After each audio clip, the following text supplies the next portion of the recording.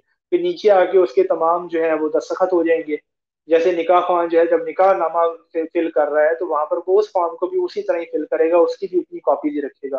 तो ये अब लड़के की जिम्मेदारी है कि वो फॉर्म उसके पास पहले से मौजूद हो, निकाह से कबल निकाह खान के साथ मिलके और उनके घर वालों को बता के वो फॉर्म उनको दें कि भाई ये फॉर्म आप जो है ना फिल करके निकाह नामे के साथ लगाना है। क्यों? अगर ये नहीं करेंगे तो फिर ठीक है, भुगतना तो फिर आप नहीं है, मेरा तो कुछ नहीं जाना। तो मैंने तो सिर्फ आपको गाइड कर दिया कि जो लोग जब इस तरह की चीजों पर अमल नहीं करते, फिर वो आगे जाके फ्रॉड डाउरी क्लेम्स का फिर उनके साथ जो हशर होता है, लाखों रुपया जब उनके गले में फिट होते हैं आगे, तो उनको फिर ये चीजें याद आती हैं। तो ये तहरीर जो है सामान्य जीएस के हवाले से सारी होनी चाहिए।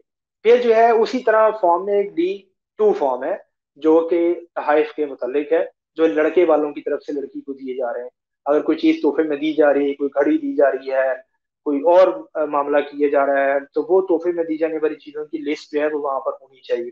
तो वो तहाइफ भी आने चाहिए। लेकिन तहाइफ जो है वो ये याद रखें कानूनी तौर पर लड़की की मलकियत होती है। जो तोहफे में जो चीज लड़की को दे दी है, वो बेशक आपने लाखों रुपए का आईफोन उसको लेकर दे दिया, वो उसकी मिल्कियत है।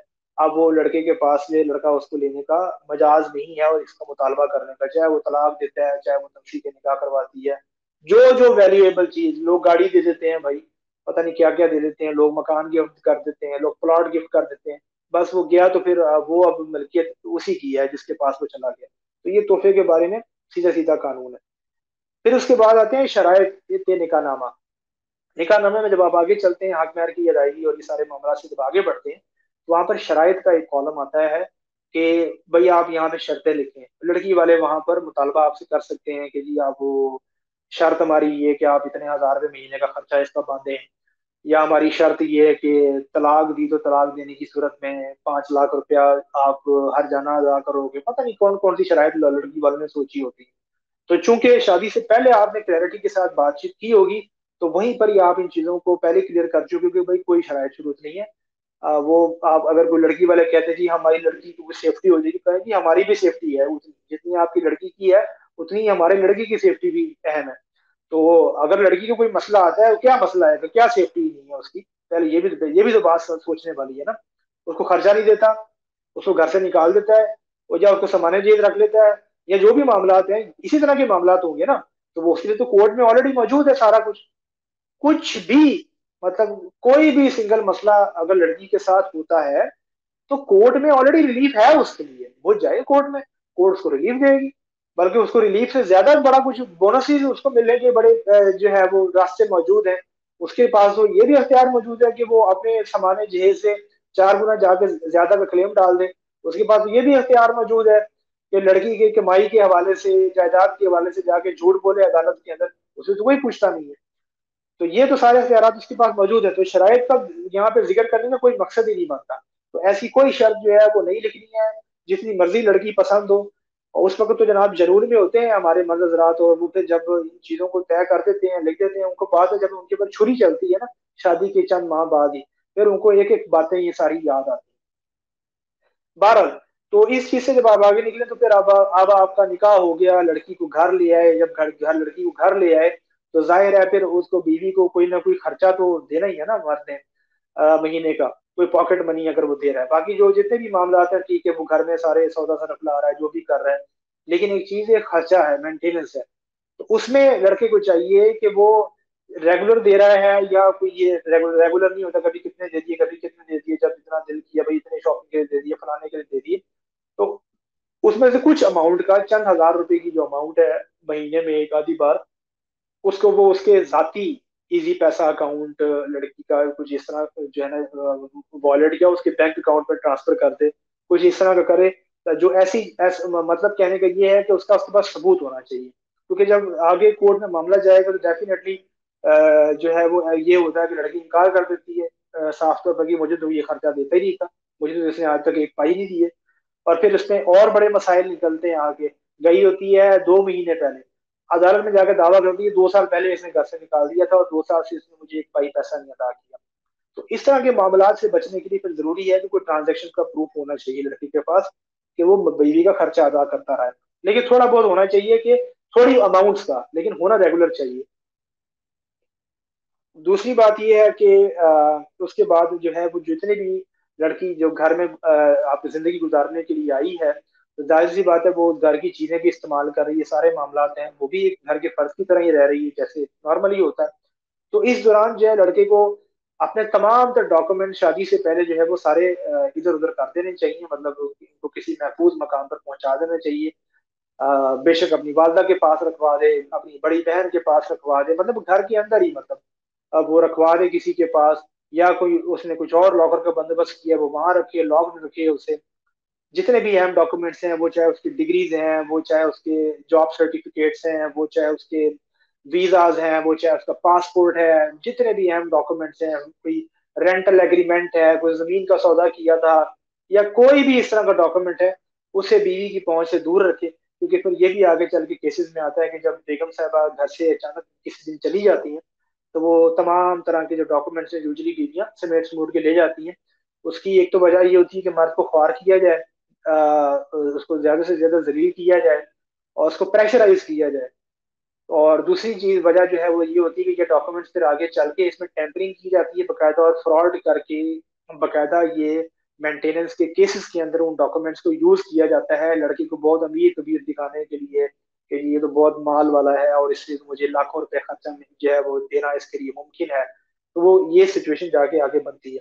तो इस तरह की सिचुएशन से अगर बचना है तो तमाम तरह के कीमती डॉक्यूमेंट्स, लीगल डॉक्यूमेंट्स जो है वो बीवी की पहुंच से दूर होने चाहिए, उस मर्द को अपने कब्जे में रखनी चाहिए, लॉक रखनी चाहिए।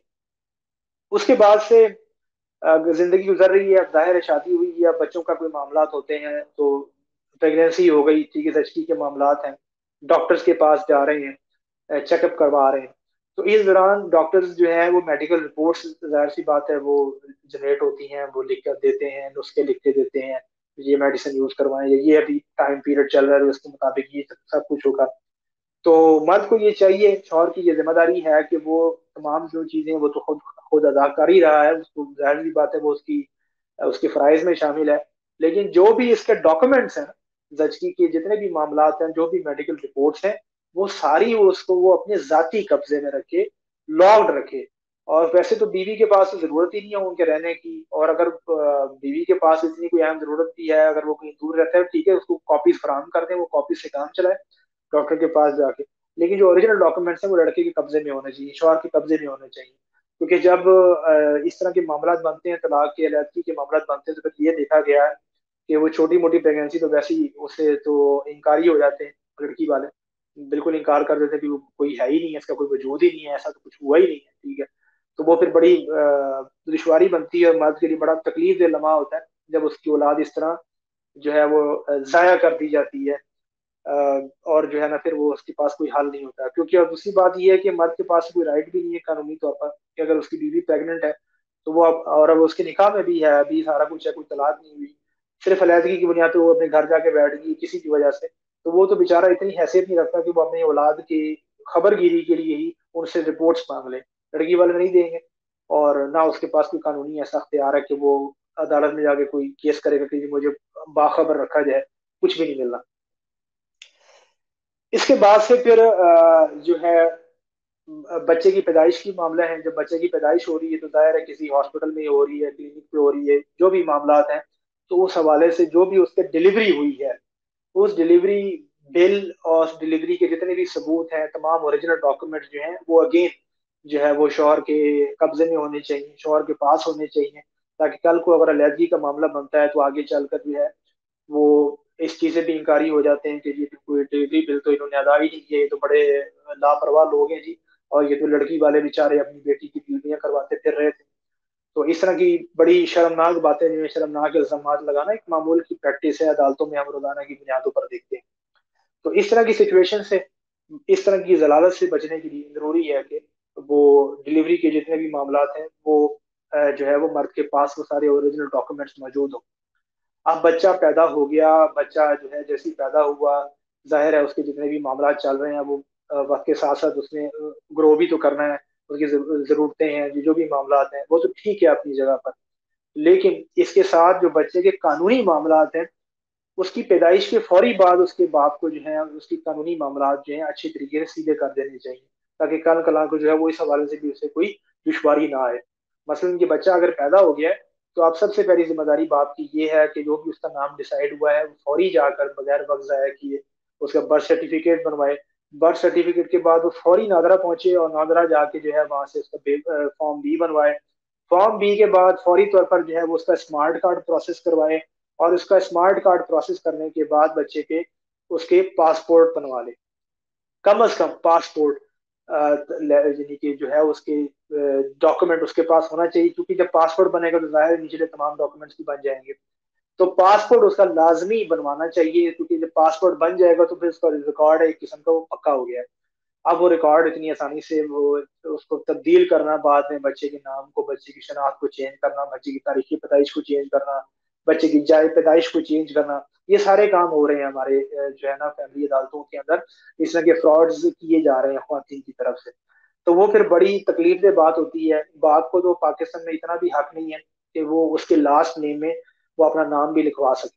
तो सिंपली अव्वल तो मतलब अगर बच्चों की पैदाइश जो है वो उनके नानकों में हुई है, तो ये भी पहले ही कोई एलर्जी का मामला बन गया था, तो वो तो जनाब लास्ट नेम लिखवाते ही नहीं है बाप का, तो उसके तो नाम की वो शनाख्त ही नहीं देते। अपनी मर्जी से जब वो नाम लिखते हैं रखते हैं, और बार जब खर्चा लेना होता है तो फिर फौरन अदालत में जाके औरत बताती है कि भाई ये इसका बाप है, इसकी जिम्मेदारी इसका खर्चा अदा करे। जब बच्चे की आइडेंटिटी की बात होती तो वो कहती नहीं, आइडेंटिटी पे मुझे इसका नाम नहीं चाहिए, हाँ मुझे मगर इसका पैसा चाहिए। तो ये आगे चल के बहुत सारी मुश्किलात जो है वो मर्द को इस तरह उठानी पड़ती हैं। फिर बच्चों की आइडेंटिटी का भी मसला है ना यहाँ पर, कि बच्चे की आइडेंटिटी भी डिसाइड ही नहीं हो रही, भाई वो कहाँ पैदा हुआ था, क्या तारीख पैदाइश थी, क्या उसका नाम है। तो ये इन चीजों से बचने के लिए बच्चों के पासपोर्ट जो है वो फौरी तौर पर बनवा के अपने कब्जे में रख लेने चाहिए शोहर को। उसके बाद से एक बड़ी अहम चीज है कि डोमेस्टिक वायलेंस के फेक जो एलिगेशन लगाकर फेक केसेस बनाना भी एक मामूल की प्रैक्टिस है। फॉल्स एलिगेशन लगाए जाते हैं और फिर उसके अंदर बहुत देर तक जो है मर्द का वक्त जाया किया जाता है, मर्द का पैसा, मर्द की एनर्जी अपने आप को बेगुनाह साबित करने में गुजर जाती है। और आखिर में जाके जब केस में कुछ नहीं निकलता, केस खारिज हो जाता है, तो उसके बावजूद जो है वो खातून से कोई पूछ नहीं होती कि बीबी ये तुमने झूठा केस क्यों बनाया, या कानून में उसके लिए कोई सजा हो। सिंपली कोई सजा नहीं है उसके लिए। इसके अलावा जो है फिर ये जो चीजें हैं और बहुत सारे केसेस को इम्पैक्ट करती हैं। मतलब कि एक बंदे को डोमेस्टिक वायलेंस का भी एलिगेशन लगा देंगे, फिर उसके ऊपर खर्चे का केस भी तुन के लगाएंगे, फिर उसके ऊपर सामान्य जेस का भी डालेंगे, वो सारी चेन चेन चलती रहती है सारे फ्रॉड की। तो वो फिर सारी और भी चीजों को इम्पैक्ट करता है। मर्द को एक जालिम जो है वो हैवान बनाकर पेश किया जाता है, और बाकी केसेस में भी इस तरह की हमदर्दी जो है फिर वो गेन की जाती है, और इस तरह उसके फैसले जो है उनके बड़े सख्त किस्म के फैसले जो है वो मर्दों के खिलाफ लिए जाते हैं। तो उसके बचने का हल ये है कि इस हवाले से जो है जो भी शख्स शादीशुदा है, लड़की ब्याह कर लाया है, बीवी उसके पास है, रह रही है उसके साथ, सीसीटीवी रिकॉर्डिंग का सिस्टम उसके घर पर लाजमी होना चाहिए। और एक सीसीटीवी का कैमरा जो है उसकी मेन घर की जो गैराज है, छोटा सा ड्योड़ी है, कुछ भी है, वहां पर होना चाहिए अंदर की साइड पर। और बाकी एटलीस्ट दो कैमरे उसके बाहर होने चाहिए, जो लेफ्ट और साइड की जो मूवमेंट, राइट की जो मूवमेंट है गली के अंदर, उसे शो करे। क्योंकि जब डोमेस्टिक वायलेंस के ये एलिगेशन लगाए जाते हैं, हर केस में ही ये शुरू होता है कि जनाब रात के 3 बजे 3 कपड़ों में मुझे मार पीट के निकाल दिया। तो ये सबका यही स्क्रिप्ट है। आप शुरू करें कराची से लेकर कोयटा तक, या यहाँ गिलगित बल्तिस्तान तक, स्कर्दू तक, जितने भी आप शहरों में के वो अदालतों में ये स्क्रिप्ट पढ़ लें, सबके स्क्रिप्ट सेम है, यही जुमले लिखे होते हैं। तो वो ये चीजें फिर आगे चल के बनती हैं, और फिर बात अगर बड़ी संजीदा जो है वो नेचर भी अख्तियार कर लेती है, बाकायदा एफ आई आर तक हो जाती है मर्द के ऊपर। और फिर उसके लिए उसको मतलब 2-3 साल तो ट्रायल में उसके बाद ही जाया हो जाते हैं। तो ये सारे मामलात हैं। तो ये बड़े सख्त किस्म की नोयत अख्तियार करते हैं। तो इससे बचने के लिए सीसीटीवी फुटेज की रिकॉर्डिंग होनी चाहिए, और इस चीज़ का ख्याल रखना चाहिए कि उसका जो कंट्रोल सिस्टम है वो प्रॉपर तरीके से लगाया जाए। ऐसा ना हो कि जनाब बेगम साहबा जब घर से भाग रही हैं अपने कजन के साथ, तो वो तारे काट कर जो है ना वो चली गए आराम से, क्योंकि उनको सारा पता है कि सीसीटीवी कैसे काम कर रहा है, कहाँ तारे जा रही है। ऐसा होता है इन केसेस के अंदर। तो वो फिर बाद में कोई सबूत नहीं होता, क्योंकि सबूत फिर इस तरह मिटाए जाते हैं। फिर इसके अलावा जो है आखिर में जो है ये सारी एहतियातें जो है बताने के बाद मैं कहूँगा कि बीवी को ब्याह कर लाए हैं, उसके तमाम आप हकूक जो शरई हकूक हैं वो अदा करें, जो बुनियादी ज़रूरतें हैं जिंदगी में उसको वो दें। और कोशिश करें ज़्यादा से ज़्यादा, मतलब कि बेहतर तरीके से। इसका मतलब ये नहीं कि आप बहुत ज़्यादा आसाइशों के अंबार लगा दें, उसका कोई फ़ायदा नहीं होता, और उल्टा ये ज़िंदगी में नुकसान पैदा करते हैं। तो एक मुनासिब हद तक अच्छा जो है उसको रहन सहन प्रोवाइड करें। लेकिन कभी भी जो शौहर है वो ये गलती ना करे कोई जायदाद या प्लॉट अपनी बीवी का नाम करवाने का, क्योंकि यहाँ पर भी बिल्कुल वही असूल लगेगा कि जैसे ही जायदाद प्लॉट उसके नाम की या बेगम साहबा के वो फिर मिल्कियत हो गई, और जब वो उनकी मिल्कियत हो गई तो अब चाहे तलाक हो, चाहे तनसीह निकाह हो, कुछ भी हो, वो अब उससे वापस नहीं लिया जा सकता, वो उसी की मिल्कियत है। और उसी का नतीजा हम देखते हैं कि इतनी बड़े शरह तलाक में ये भी एक वजह है, खासतौर पे आपके ये कराची वाली साइड पर, ठीक है, या इस्लामाबाद वाली साइड पर जो केसेस हैं जहाँ लोगों के पास कोई जरा थोड़ा सा माल पानी है, कोई पैसा है, जो प्लॉट फ्लैट मकान ये ऐसे ही लगा देते हैं बीवियों के नाम। और फिर यही होता है कि जनाब बीवी के नाम मकान लगा, बीवी के नाम प्लॉट लगा, बीवी के नाम फ्लैट लगा, वो मोहतरमा जनाब अगले हफ्ते पहुंच जाती हैं अदालत तंसी के निकाह कराने कि ये तो एक जनूनी और पागल आदमी है, तो इसके साथ तो मैं रह ही नहीं सकती, तो बड़ा जालिम है, तो लिहाजा मेरा तंसी के निकाह किया जाएगी। तो वो भी जनाब नोटिस कहाँ से आना है मर्द को, वो भी नहीं आता नोटिस कई केसेस के अंदर। तो उसकी भी कोई पूछ नहीं है। तो बहर ये कुछ बुनियादी बातें थी, और इसमें कोई भी एक ऐसी बात नहीं है जो कि बहुत कोई तफसीली और कोई बहुत रेयर केसेस में जाके काम आने वाली। ये तो सारी वो चीजें मैंने बताई हैं जो कि हर बंदे के लिए जरूरी है। इसमें कोई भी चीज ऐसी नहीं है जो कि अर्जेंट नेचर की नहीं है या कोई बहुत रेयर केसेस में, नहीं नहीं, जितने भी केसेस फाइल होते हैं उन केसेस के अंदर ये जितनी चीजें बताई ये सारी होती हैं। ये सारा एक स्क्रिप्ट है समझने बना बनाया, जो कि कराची से लेके गिलगित बल्तिस्तान तक केसेस के मुताला कर करके मेरे पास केसेस इतने सारे मतलब आते हैं देख देख कर, ये सारा मैंने ये डाटा बनाया हुआ है। तो बाकी जो डिटेल में मामला हैं वो तो बहुत आगे हैं, और मैंने तो इन सारे मामला के हवाले से ही बेशतर बहुत डिटेल में वीडियोस भी बनाई हुई हैं, बहुत डिटेल में कंटेंट बनाया हुआ है कि ये आगे चलकर किस तरीके से ये सारी चीजें अप्लाई होती हैं, क्या चलता है। वो तफसीलात तो खैर बात की हैं, जिन लोगों के ऊपर केसेस हो जाते हैं फिर उन तफसीलात को भी सुनते हैं, क्योंकि वो उनके काम की होती हैं, क्योंकि अदालतों में उनको उस तरह चीजें काम आनी होती हैं। तो ये तो वो चीजें हैं जिसकी कोई तलाक नहीं हुई, कोई नेगेटिव उसका सिंबल नहीं है, कोई जो है वो उसकी जिंदगी में कोई ऐसा खुश नाखुशगवार वाकया भी नहीं है, सब कुछ नॉर्मल है, नॉर्मल तरीके से शादी हुई है। उसको ये चीजें फॉलो करनी चाहिए कि वो ये फॉलो करेगा तो फिर आगे जाके फ्यूचर में नुकसान से बचेगा। तो ये तो बुनियादी सी चीजें हैं। और अगर कोई ये समझता है कि ये जरूरी नहीं है, कोई इतना ज्यादा नहीं सोचना चाहिए, और हालांकि वैसे बातें ये तो बहुत छोटी छोटी हैं, और वही समझता है कि ये वो बहुत रेयर केसेस में होने वाली बातें हैं, तो भाई ठीक है, उसकी मर्जी है वो ना करे। बाकी जब उसके साथ तो अगर कोई ऐसा मामला होगा, और तो वो फिर उसका जो तमाशा है वो दुनिया भी देखेगी और वो खुद भी देखेगा। और हमारा क्या है जनाब, हम तो मशवरा दे रहे हैं। हमारे पास जब एक और बंदे को जो है वो डसा जाएगा, तो उसकी एक और केस स्टडी हमारे पास आ जाएगी, और वाकयात हमारे पास आ जाएंगे, फिर हमारे पास उसके केस में भी डेटा आ जाएगा कि उसके केस में क्या कुछ हुआ, शायद कुछ नया भी फ्रॉड आ जाए उसके केस में। तो बेहतर ये है कि हर मर्द बाखबर रहते हुए इन चीजों से, इन सारी चीजों को अप्लाई करे, ये बहुत जरूरी है। जब आप इन चीजों को अप्लाई नहीं करेंगे, ये बुनियादी जरूरत है इस वक्त आज के दौर की, तो फिर आगे चलकर वही होगा जो कि औरों के साथ फैमिली कोर्ट्स के अंदर हो रहा है। जी ठीक है। और इस सिलसिले में आप कोई वैसे मैं उम्मीद करता हूँ कि जो इस हवाले से जो हमारी गुफ्तगू है वो अवाम के लिए मुफीद रही होगी। तो इसमें आप कोई अवाम के लिए जो नाजरीन है उनके लिए कोई पैगाम देना चाहिए, कोई इख्तितामी पैगाम इस सिलसिले में? देखें, इख्तितामी पैगाम जो है मेरा वही है जो मैंने इब्तिदा में दिया था, कि शादी ब्याह के मामला जो है जिंदगी में ये बार बार तो नहीं होते। तो जब ये मामला हो रहा था, जिंदगी का बड़ा अहम मोड़ होता है, लड़के वालों को भी और लड़की वालों दोनों को चाहिए कि वो क्लैरिटी रखें इस हवाले से, और बिल्कुल उनको हर चीज वाज़ेह होनी चाहिए। और जब भी रिश्ते तय कर रहे हैं तो कुछ टाइम लें, और मुनासिब टाइम लें, काफी महीनों का टाइम लें, और उस दौरान एक दूसरे को समझने की कोशिश करें, एक दूसरे के मामला देखें, एक दूसरे का रहन सहन देखें, एक दूसरे के जो है दोस्तियां यारियां देखें, एक दूसरे की रिश्तेदारियां देखें, ये सारे मामला देखें, और क्लैरिटी रखें क्या लेना है क्या देना है, ये सारी चीजें पहले से तय होनी चाहिए। जब पहले से ये चीजें तय कर ली जाती हैं, कह लेना कि जब आप पहले से ही मुंह फाट हो जाते हैं, तो उसका बहुत बड़ा फायदा होता है, वो ये होता है कि अगर कोई शख्स आपसे गलत मफाद निकालना चाह रहा है तो वो पहले साइड पर हो जाते हैं, उसको पता लग जाता है कि भाई इससे इधर से कुछ भी नहीं निकलने वाला। ठीक है, तो ये चीजें जरूरी हैं कि आप अपने, वैसे तो तमाम मामला में जो है क्लैरिटी होनी चाहिए, साफ गो होना चाहिए इंसान को कि वो जैसा है वैसा ही अपने आप को पेश करे, शो ऑफ ना करे बिला वजह की। लेकिन शादी ब्याह के मामले में खास कर, क्योंकि फिर ये हमारे शादी जो है वो का जो एक पूरा एक ये इंस्टीट्यूट है, ये हमारे माशरे में तबाह हो रहा है।